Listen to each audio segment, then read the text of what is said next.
listener production. Hey, welcome to the Weekend Briefing. Tom Tilley with you. Our guest today is a journalist who has interviewed prime ministers, ministers and opposition leaders. He runs a team of television journalists that produce round-the-clock news bulletins. And one other detail about him, he's 16 years old. I'm talking about Leo Puglisi. He's the Melbourne Year 11 student who started 6NEWS, which is an internet news channel. He started it in Year 7 5 years ago. Since then, he's been asked to go on Q&A, The Drum, Sky News. He's interviewed Scott Morrison, Anthony Albanese, Kevin Rudd. He's doing incredible things, and there are so many questions I want to ask him. We'll get his thoughts on each of those three politicians. We'll also ask him about the conspiracy theory that really annoys him, and also what he thinks of the accusation that schools are pushing the woke agenda on high school students. Leo, thank you so much for joining us on the Weekend Briefing. Great to be here. Now, obviously, the first question you would generally get asked in an interview relates to your age. I'm tempted to go there as well, but I'm wondering, is that annoying for you? Are you sick of talking about your age in this context? Oh, look, sometimes it gets a bit tedious, right? I think I've been asked, why did you start this, or why so young? Maybe over 100 times I would say that. But I mean, it's not annoying. Like it's a natural question, right? If I was an outsider here, I'd also be wondering why a 16-year-old, or you could have seen me doing this at 15 or 14 or 13 or 12. Yeah. Why are they presenting the news or interviewing the Prime Minister? I mean, it's a fair question to ask. Yeah. Maybe I think I've heard you talk about this before. The most annoying question is, are your parents controlling you? Are you a puppet for the political views of your mum or your dad? I love that question. I truly cannot believe how many people believe that I'm actually controlled by someone, let alone my parents, thinking that they would have the technological capabilities to run what I run or to write what I write. It's incredible. Maybe it just shows how good I am that they have to believe that someone else is controlling things, but it's just not true. Definitely take it as a compliment. I mean, the other stupid thing about that argument really is that there's no real obvious political agenda or agenda of any kind apart from doing good quality news that I can see. You seem to, you're going for that very old-fashioned impartial journalism style. So to sort of argue that there's some kind of deep agenda doesn't really make sense. Exactly. And that's the whole thing we've presented, even when I was doing this in primary school, right? The whole thing was just straightforward news. We'll bring in other views, but we're not sharing our own views. We're just giving you the facts. And that seems to upset people, just really makes them upset. They just seethe and cope when they see us doing it. Because I don't think maybe it's just they don't know what impartial journalism looks like, but that's what we're trying to present. That's always what we've been trying to present. But yeah, I don't know, who they could possibly think I'm shilling for on one way or another. Then again, of course, I've been told that I'm, pro-Liberal, pro-Labor, pro-Greens, pro-UAP, literally any political party, political label under the sun I've been called. So I'll take that as a compliment. Well, the great thing about your claim to impartiality is that you don't vote yet. So, you can't be accused of pushing for a party that you're voting for. It is an interesting point you make about doing impartial news, I guess because you're doing it in a very contemporary way technically. So the way you're broadcasting, that you're on YouTube, you're across all the social platforms. In that sense, you are very contemporary and sort of new media, but your style is quite old media. And as you say, you cop flack for being impartial, which sounds ridiculous, but it is actually out of step with a lot of what's happening in journalism in the new media. I think because people get a lot more clicks when they lean hard into opinion. What do you make of that, and why have you decided not to go that direction? Yeah, I mean, I agree that opinion gets the clicks, right? That's just a fact. I think, we've tried to lean into it purely because I know that there were a lot of these spaces where people were wanting impartial journalism. People weren't getting it. In Australia, obviously, unlike a media market like the US, which has, newspapers for every man and dog out there, right? Or news channels and all that. Australia has very few options here. There's two real news channels at the moment on TV. When we really were expanding this in 2020, right? So you can imagine, lockdowns were starting. This is like March, April. People were wanting trusted, accurate information. They weren't wanting, hyperbole. They weren't wanting it to be a scare campaign. They just wanted the facts. And that's what we always tried to deliver. But while other news channels were it was debates on, should we end lockdown now or should we keep it going? Blah, blah. We were just simply delivering the facts. Those were the headlines. The case numbers were our headlines. And it got tedious. After 2 years, it was very, very, very tedious and very, very boring. And you can imagine I'm doing this while also doing online school. But it's purely because, there weren't these other options out there that we decided to do it. And by we, I do mean me initially, right? This wasn't something that was just this would be a great, money-making opportunity. Because, again, this was early year 7. I'd literally just started high school. And so it just so happens to have grown to a level where we're able to do the news bulletins every hour, or we're able to bring people that, and more and more people are turning to us, which I think is great, but I just still cannot believe it's happened. But more people would turn, as you said, if you were going hard with opinion, because, especially being in high school and having this perspective that you did, if you were landing strong blows on the government or the opposition or anyone, people would really take notice. So has that been tempting for you? It can be a bit tempting, and, maybe not necessarily opinions in terms of a political issue, but, I'm a bit more, let's say, loose on Twitter than I am on air. But I think what people do like about us is we also, we were able to ask the hard questions, as we did to the then Prime Minister and to the now Prime Minister and to the former Prime Minister, Kevin Rudd. And we continue to do that to all our guests. And I think people really like that. At the same time, I think for all the flack I've copped over the years and comments about my age and all the patronising and condescending stuff, I'm lucky I probably wasn't doing opinion, because you can imagine, what does he know about this? And I think a good example of that, and someone I've spoken to a few times, Caleb Bond, when he was doing this at a similar age, and he was actually doing opinion columns and all that. I would like to not imagine the reaction that I'd get if I did that. But then again, maybe I've developed a super fan base enough that I'd be fine. So.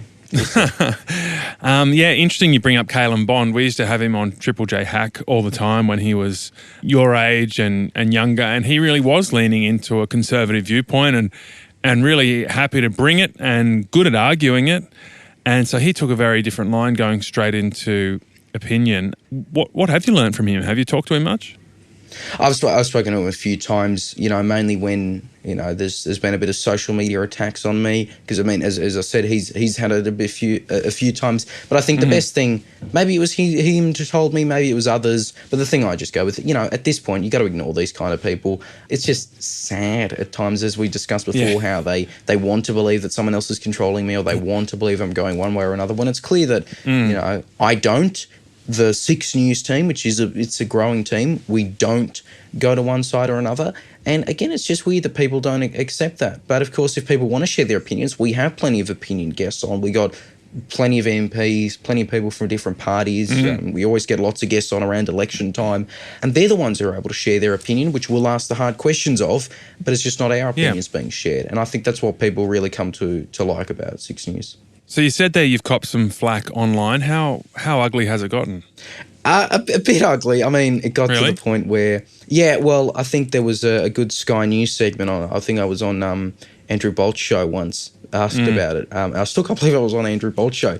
But it was when we had these constant claims of someone else controlling me, and there were particular Twitter users who, when you think about it, they're having their screenshots aired live on Sky News, which was a bit bizarre. But it was talks of people saying, I'm piling on women because someone I fact-checked happened to be a woman, and they're going to go to my school and get it involved. One of the few things that I put online is my school, so, technically a doxing threat. I don't think they know it. They're all talk. But there was that. There was, at one point, when I made some of the infamous I'm not voting for Labor jokes, if we go back to 2022 federal election, people, were going at me so hard over that, to the point where he's 14 started trending, as people were desperately trying to explain that, no, Leo Puglisi cannot vote for Labor, even if he wanted to. So, that's the kind of thing. But, I always get some of the weirdest, real freaks in my comments at times. But, it's been bizarre. And when you think about it, I was looking at something that happened a couple of years ago when I was 14, right? And someone was trying to, I guess, troll me by creating a an account pretending to be my mum. And you just think about it, you know, you laugh it off now, but like I was 14 at the time. Like it's seriously creepy. These people. Well, that's why I'm asking the question. It just shows I've broken these people's brains, which I think's good. Well, congratulations. But the reason I'm kind of getting into this topic is wondering whether it could be harmful because, you know, I've been doing this for a long time and you've been through lots of different difficult moments where you're getting a lot of criticism online and, yeah, sometimes it's, you know, nonsensical outright trolling. Sometimes it's really passionate debate. Sometimes it's deranged debate and it can affect you. It can make you anxious. You can open up your phone to Twitter and people are piling on you and that can ruin your day. And that's me in my 30s. So have there been moments where that's ever gotten to you and are you sort of cognizant of that and sort of taking care of yourself because you are opening yourself up to a lot of argy-bargy? Yeah, look, at times, you know, it's almost felt like that, but I think usually it's just a lot of people making a lot of weird claims, false claims about me, which I'm able to laugh off because I know they're wrong. I know and I look back and I speak to other people and it's over things that are obviously just not things that you need to pile on over. So at times, yeah, it can be a bit, I wouldn't necessarily say tough, but is a lot to deal with. You know, again, when you're 16, 15, 14, 13, you know, getting that kind of reaction on social media. And I don't doubt that, you know, I invite it and I ask for criticism. And I mean that in the genuine criticism sense, not just weird partisan attacks. But constructive criticism, yeah. Yeah, I'm used to dealing with it. I think, yeah, at the end of this point, they just have to be laughed at because it's just claims that I know aren't true. And there's been times where we've had genuine feedback and I'll cop that and we'll move on as will 6 News. But that's usually over, you know, an editorial thing or maybe there's some incorrect information that we should have corrected faster. And, you know, we'll cop that kind of thing. But I won't cop and I don't think I should have to cop claims that other people are controlling me or people saying they're going to go to my school because it's just, it's bizarre. And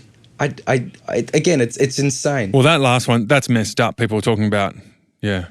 I mean, you keep coming back to this accusation that people are controlling you. Does that really annoy you, that one? It sounds like it does. It is a bit annoying because, you know, when you work for, 6 News like turned 5 years old last week, right? So I've been doing this for 5 years. And the most parent involvement ever in that has been driving me to an interview location or helping me print out a script or something like that. Taking into account, again, 12, Thanks, 13 Mum. at times. Yeah. But you just think, and you've got all these other people at 6 News who do incredible work, but you've got a handful of people who will passionately believe that it is someone else controlling it for some agenda. I think even in the Herald Sun, I think it was in like 2021 in their Backroom Baz segment, that they had some offline about Baz suspects there's a team behind Puglisi working to build 6 News to make it better. Like, yeah, they're on air. They're other children. Like, there's no one. There is no one from ex-media or my parents or a political advisor who has ever had a shred of involvement in 6 News, and I wouldn't let them anyway. Okay, so what is 6 News? How many people is it? Where is it filmed? I mean, what camera have we got on now? Can you sort of point it around the room? What are we looking at here?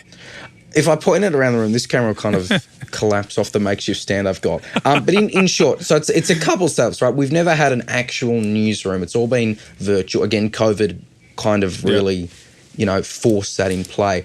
So I've got about a dozen people around the world, around the country, plus in Toronto, I've got a North American correspondent, Wyatt Sharp. We've had other people in Europe. We've had previously people in South Carolina, and the rest of our team's based around the country, a few in New South Wales, Victoria, a lot in Queensland as well, and spread right around that area. In short, pretty much just 24-hour news channel, news bulletins all the time. As I'm speaking to you, we've got news bulletins airing right now, and that's something that we've been able to expand to do with an aim, as we talked before, on impartial journalism, but also, you know, breaking news. I think that's something that we do a fair bit. yeah, it's a few makeshift setups. Currently, I'm in the middle of changing up my studio, which has been largely green screens, but also a couple monitors. Other people have actual setups. Other people have green walls for their green screens. So it's all a bit makeshift, but it's worked. And I think what people like about it is it's authentic. I don't hide the fact I use a green screen. I post behind the scenes clips all the time. We don't pretend to be something we're not, but it's all genuine, and it's all something that we've been able to build largely with our own money, and some of that's obviously come from our Patreon supporters, but we didn't even do Patreon originally. A lot of this has just come from makeshift stuff. Our green screen was just a really raggedy green sheet until actually recently. I'm interviewing the Prime Minister and this green sheet's about to fall down. I'm hoping it doesn't fall down. But that's the kind of setup we have to have here because we don't have big donors. Maybe it'd be nice if we did, but we don't. That's just the reality of it. Well, speaking of money, are you able to bring in any revenue yet? Is it turning into a business? I think at times, we've been able to, it's a month-by-month thing, right, which happens when you use Patreon. So we've been able to bring in a fair bit. Obviously, well, not that much, right? I will say that because obviously you take into account it goes to the team because the team does a fantastic work. There's other stuff, we have to pay for a lot of subscriptions for live streaming stuff and press conferences and all that. So we've been, at times we've been able to cash splash maybe, but we don't get that much, but our Patreon supporters are fantastic. YouTube is really annoying because their ad money is like literal pennies for hundreds of thousands of views. They give us barely anything, and we don't have Twitter Blue or anything like that. So we're going. I guess it's a day-to-day operation, but the fact is, if we don't need spend money on a brand new camera, we won't. Like I use my iPhone for the camera. I use pretty basic lapel mics, and we don't go over the top here, and that goes back to what I said earlier about it being authentic. So that's the most common technology, iPhones and these wireless lapel mics. Yeah, exactly. Well, actually, the wireless one broke, so we had to go back to an old wired one from 2019, which I still use every single week. And then just yeah. cheap editing software that you can get online, and off you go. Which cutting videos. I don't know. And posting it depends team by team. For me, I have used iMovie since 2019. I don't know why I still use it. I could be using something a lot better, something an actual network uses or something close to that, but I still use iMovie. It's painstakingly slow at times, but when you've been doing it for 5 years, no point changing. We use Keynote for graphics, and that is what the operation is largely built on, Keynote and iMovie. And iPhones and little mics. Exactly, and even the Mac that I edit on most of the time, and I've got a PC for the streaming side of things because obviously, you have to have some kind of good Ethernet connection there. But even the Mac, that was a more than a decade old until I replaced it only a couple months ago, to the point where there was a hissing fan on 24/7. I think you can even hear it when I'm interviewing Morrison and Albanese. Like it was bad. Like really, really, realistically speaking, we should have replaced it a while back. But if it works, it works.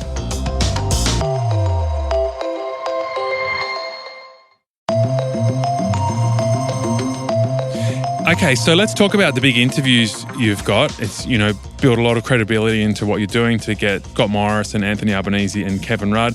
This is around the 2022 elections, so pretty high stakes to have the Prime Minister. Congratulations. I mean, I know what it takes to get those people to come on a show. At Triple J, it took me and the team a lot of work to convince them to come on a youth broadcaster, and, you're a whole another level of doing that.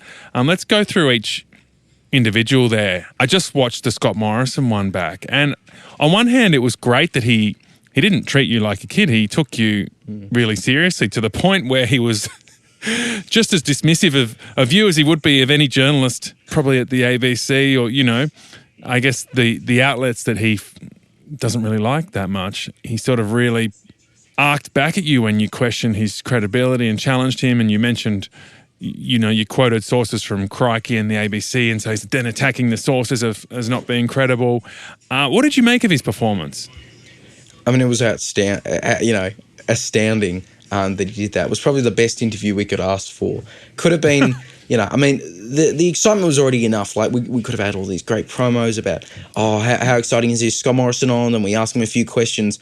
Instead, he chooses to go on the attack line like that, which makes for some fantastic grabs that were replayed again and again on other channels. I still can't believe he decided to go down that line. Now, again, I'm not saying, oh, boo, he's attacking the kids. I think it was great that he did. As you say, he took us seriously. I appreciate that. We had a brief conversation before we on air. Really, really nice to us. He asked our names, all very, very polite, because there was myself and our political editor, Roman McKinnon, was there as well. But we planned maybe 2 questions on the thing about credibility, and it ended up being the majority of the interview, right? And I just was amazed that he chose to take that line. And I think I learned from it a bit in terms of the fact that I didn't have many prepared follow-ups for if he went on the attack line. In fact, I really didn't. So I was kind of repeating myself or making some stuff up on the spot. I think I held ground pretty well.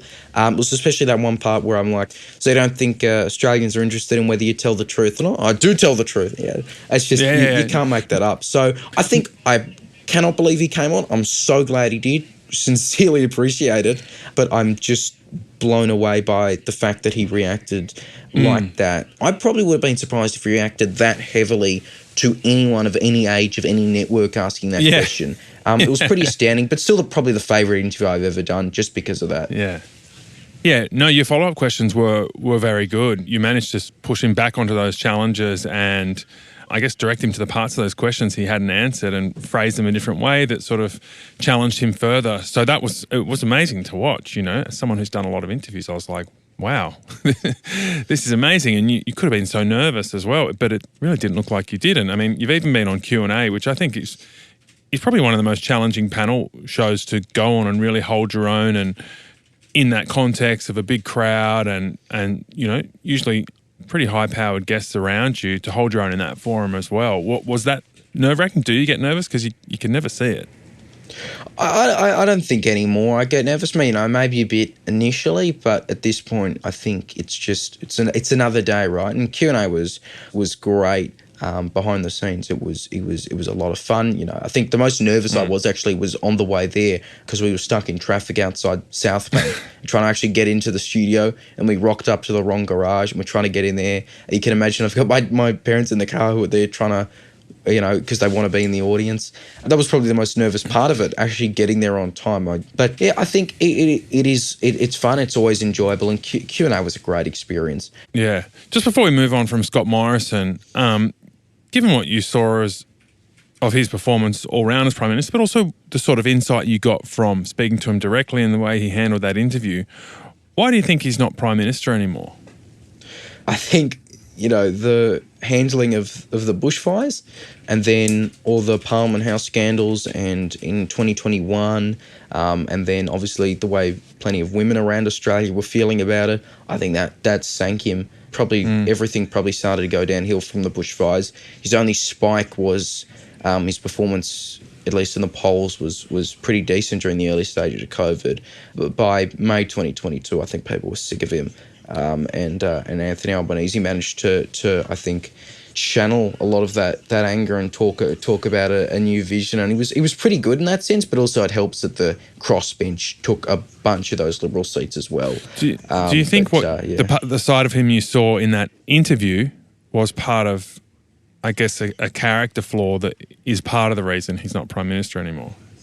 Look, I can never be one to judge other people's characters too much, but I don't think it helped. I'll say that. I don't think many people would look at an interview like that with his reaction and think, oh, good on you, ScoMo, you showed those children. I think the reaction is the Prime Minister really talking to a journalist, let alone two journalists, let alone 14 and 13-year-old journalists like that, which I think is a fairly understandable reaction.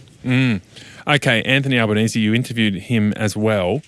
How do you think he's going as Prime Minister? Because polling is not looking good. It's down to a level where they might just win a minority government. They certainly wouldn't win a majority government with where their polling's at now.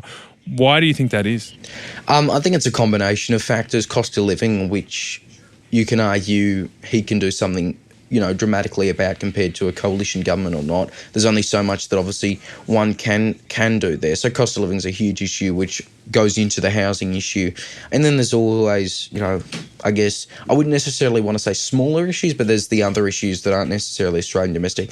Obviously, what's happening in Gaza is probably changing a few people's minds in terms of Labor. I know there's been plenty of division within Labor, especially in those first few months after October 7 in terms of ceasefire calls. We were covering that pretty extensively, so that probably hasn't helped. But I think he's probably going to be fine in terms of the next election. I think, if I had to guess, I think it'll be a minority. I think it'll be a Labor minority because the crossbench is probably much more inclined to align with Labor in terms of, if you look at the Greens numbers, you look at the Teal numbers, and each Teal's different, but there's definitely some who'd lean Labor, I'd say, more than they'd lean Liberal. And even Diley and Frank Carbone Network and Katter's Australian, who knows, they could even go Labor if really need be. And then it doesn't help that I don't think Peter Dutton is or has ever been shown in the polls to be popular as a preferred Prime Minister. And that's probably another factor. I think a one-term government is very, very unlikely. Granted, of course, after one term of Rudd Gillard, it became a minority, but that was still a Labor government. So, I don't think we're getting the coalition back in power, federally at least, anytime soon. Part of that is because of who Anthony Albanese isn't, and he isn't Peter Dutton. So what's your read on your own generation? You're almost like an undercover reporter for the rest of us playing along. You're still in high school. You're hearing what's said in the classrooms, in the playground. You've also obviously got some feedback coming through from your channel. How are teenage Australians seeing the state of Australian politics, and who looks good and who looks bad from that perspective? I think evidently it's obviously the trend towards progressive parties seems to be pretty well documented. I think that's true. So I think it definitely leaning away from the Liberal Party. I think ScoMo was, for a lot of people who are maybe not tuned in politically, probably around my age, pretty laughable in terms of his last few years of as Prime Minister. I think people would have looked at it. Again, the yelling at the 14-year-old didn't help that.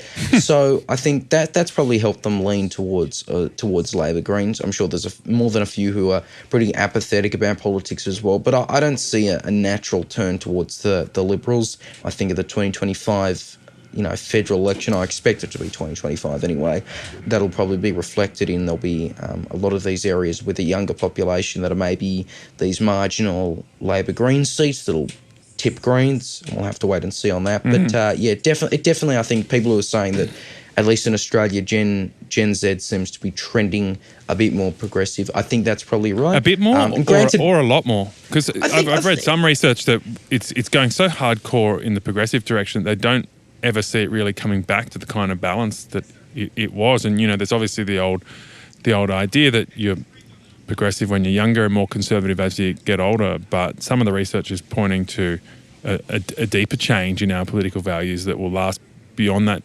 generational change.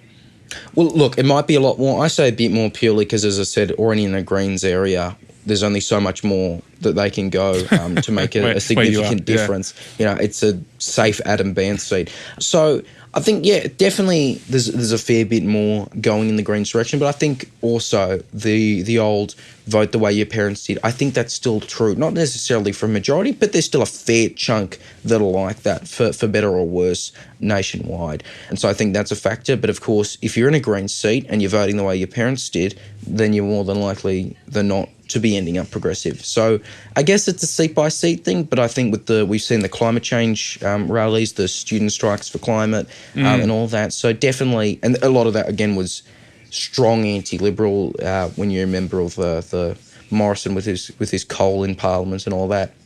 So, it'll be interesting to see how that pans out. And I will say among that, even if the election is at its latest possible date next year, September 2025, I will still not be eligible to vote. I turn 18 in November 2025. So for my federal election, I probably have to wait till 2028, which is a little annoying, but yeah. Okay, so speaking of Gen Z, the other thing you read, particularly in more conservative media outlets, is that there's this concern about children being sort of dragged into the woke agenda in high schools.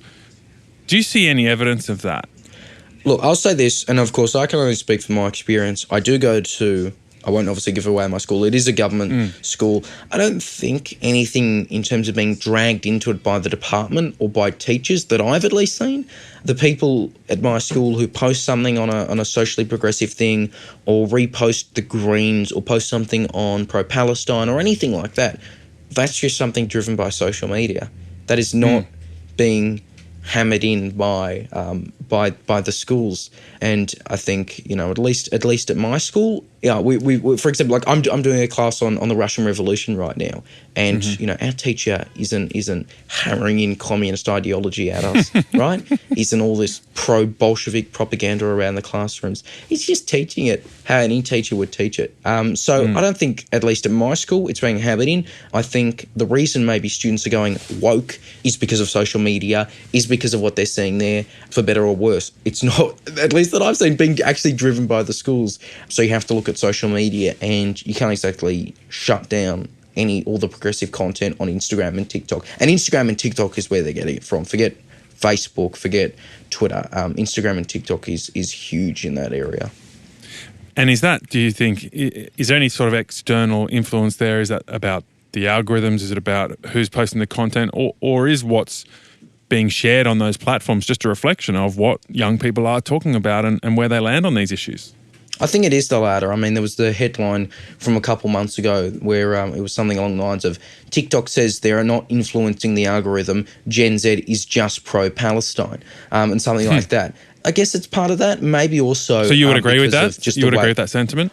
I think they're definitely leaning towards pro-Palestine for those who are actually informed on the issue than not. Or at least on TikTok, I get a range of videos on TikTok. On Instagram, though, it's almost... It's hard to describe, but, the way certain social media accounts target in terms of their looks, their designs.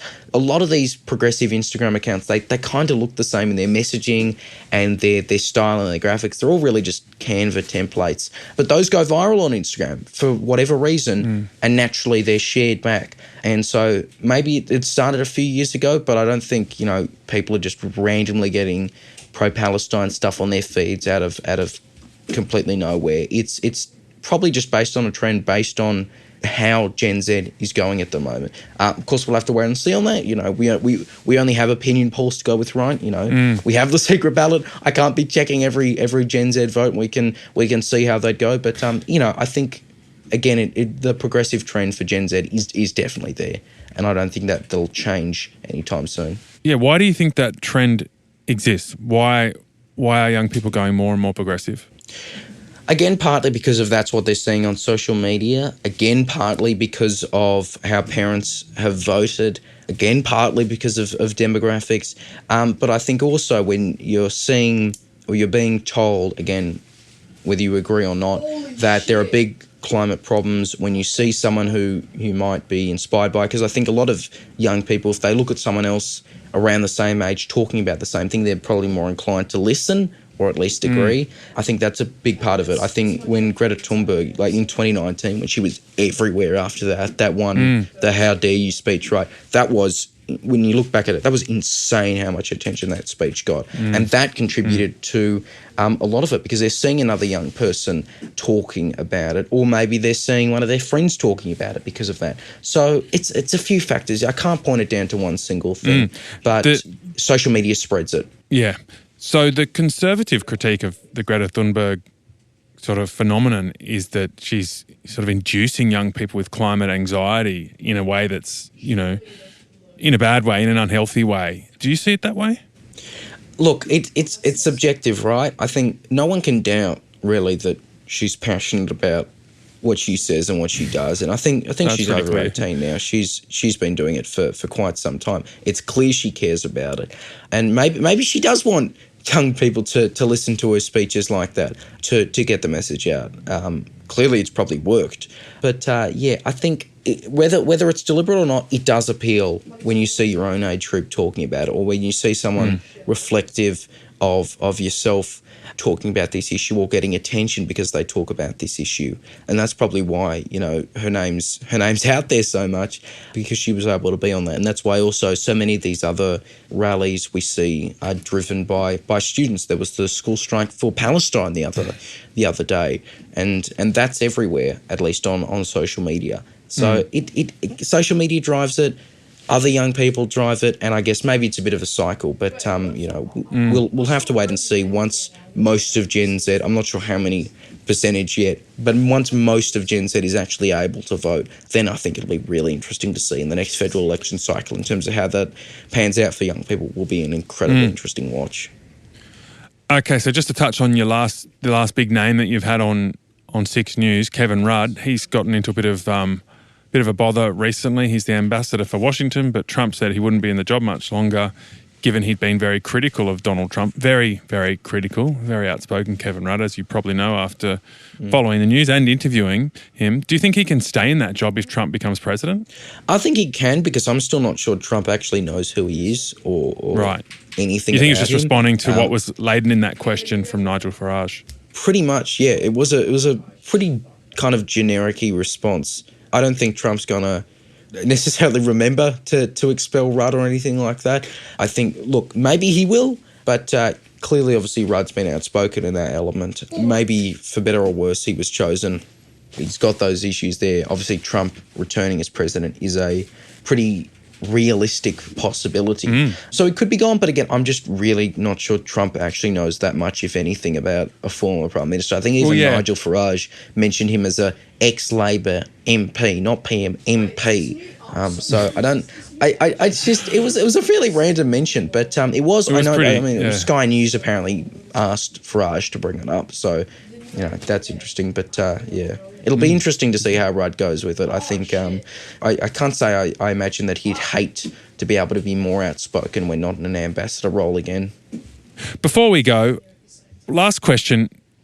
You've come into the news, you've done it very early in life, you're doing it in some ways very much in a new media way, especially technically, but as we've discussed, you're bringing a very old-fashioned style of journalism to a new media market.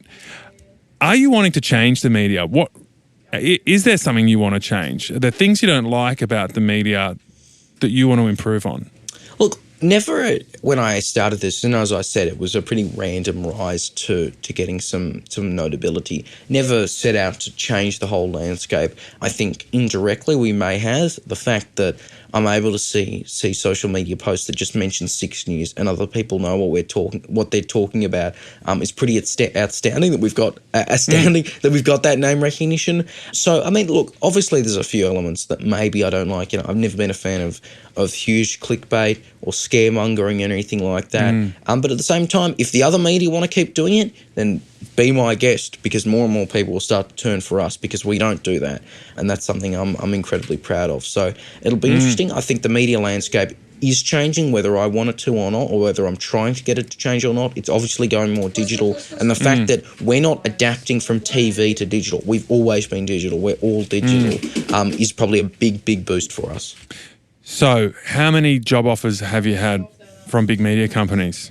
Well, I think I'll give the same response I gave to Crikey the other week. I can never talk about what other offers people would give me or not. I'm always happy to collaborate and work, but I'll say the 6 News isn't going anywhere anytime soon. I'll be here for the next federal election. 6 News for sale? No, absolutely not. You'd have to pull up with a dump truck full of money and deliver it on the doorstep for me. But no, we're not going anywhere. People are trying to reach young audiences, so maybe they will pull up with a bit of money. Maybe.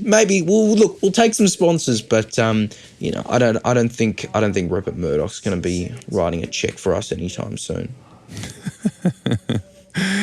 Well, let's hope he writes it further down the track and it's even bigger. Great to speak to you, Leo. Thanks so much for your time. Great to be here. Thanks so much. That was Leo Puglisi from 6 News. If you want to get his content, get it on YouTube. You can follow him on Twitter and TikTok as well. Hope you enjoyed that one. Thank you for listening. If you're not already subscribed, please do subscribe to The Briefing on the podcast app you're listening to us on right now. Also, please, if you can, rate and review us. That would be great. Hope you're well. Talk soon.